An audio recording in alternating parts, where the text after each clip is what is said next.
उसको सुने।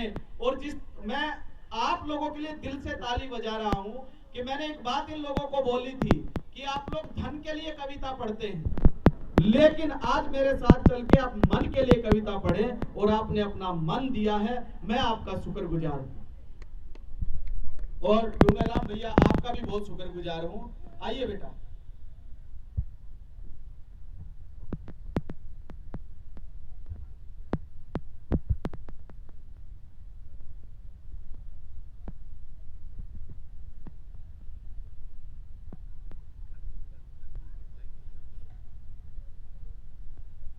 भैया इस बच्चे के लिए जोरदार तालियां बजाइए और उत्साह रखिए। सर्वप्रथम वागेश्वरी वीणा पाणी भगवती देवी मां शारदे की चरणों में वंदन करता हूँ। भारत रत्न संविधान निर्माता बाबा साहब डॉक्टर भीमराव अंबेडकर, भगवान बिरसा मुंडा व स्वतंत्रता सेनानियों को नमन करता हूँ। उसके बाद राजस्थान की इस पुण्य भूमि को नमन करता हूँ जिसकी अर्थ मिट्टी में पलने का सौभाग्य मुझे प्राप्त हुआ। आप बहुत अच्छा सुन रहे हैं। हिंदुस्तान की ख्याति प्राप्त विदुषी और विद्वान वक्ताओं से आपने बहुत अच्छा सुना और मैं वाकई में तारीफ करना चाहूंगा सोमासर गांव के श्रोताओं की कि इतनी रात को भी आप यहाँ बैठे हैं कि आपको साहित्य से कुछ सुनने को मिल रहा है। देखिए, मैं जिस एज ग्रुप का बंदा हूँ, मेरी उम्र 20 वर्ष है, मुझे प्रेम की कविताएं लिखनी चाहिए, लेकिन मैं जब मणिपुर की घटनाओं के बारे में सुनता हूँ, मैं जब कोलकाता के रेप केस के बारे में सुनता हूँ, तब मेरी कलम मुझे आग उगलने पर मजबूर कर देती है।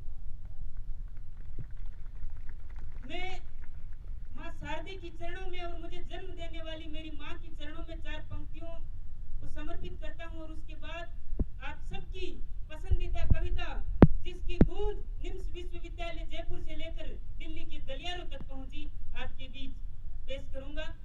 4 पंक्तियां मां के चरणों में अर्पित करता हूँ। स्वागत है। हे अम्ब जन्मदात्री मम मगज पर तू कर धर, हे अम्ब जन्मदात्री मम मगज पर तू कर धर, प्रवीणता निखार कर अधम को दूर मुझसे कर। तू ही तो पाप नाशिनी, तू ही तो पाप नाशिनी, तू ही तो है सुहासिनी, तू जगत तारिणी है मां, तू ही तो हंसवाहिनी, सूरता को कर प्रबल। मैं माता रानी के चरणों में नतमस्तक होते हुए उनसे आग्रह करना चाहूंगा कि सूरता को कर प्रबल, तू रक्त में उबाल ला, दीन को सहारा देव धनुज का कपाल ला। हे चंडी ज्ञान दा उमा, हे चंडी ज्ञान दा उमा, उर में मेरे जोश भर, रसा में सब प्रकाश ला, तिमीरता को दूर कर। और एक आप सबकी तरफ से मैं माता रानी के चरणों में नमन करता हूँ कि जीत कर बद खड़ा, शरण तेरी आ पड़ा, विश्व का कल्याण कर, मैं इसी के हित खड़ा, मैं इसी के हित खड़ा। अब एक आप सबकी पसंदीदा कविता हिंदू मुस्लिम। आजकल हमारे देश में सबसे बड़ा जो मुद्दा है वो है, धन्यवाद, हमारे देश में आजकल जो सबसे बड़ा मुद्दा चल रहा है वो सांप्रदायिकता का मुद्दा। किस प्रकार लोग एक दूसरे से धर्म के नाम पर लड़ रहे हैं, एक दूसरे का गला काट रहे हैं, किस प्रकार धर्म के नाम पर देश में हिंसा फैल रही है, अशांति फैल रही है, उस पर कविता लिखी है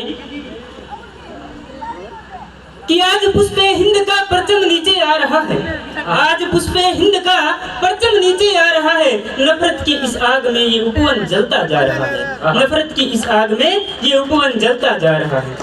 आदमी को प्रेम करना, आदमी को प्रेम करना भूल रहा आदमी, आदमी को प्रेम करना भूल रहा आदमी, अनल रूपी इस झूले पर झूल रहा आदमी, आदमी के शीश को आदमी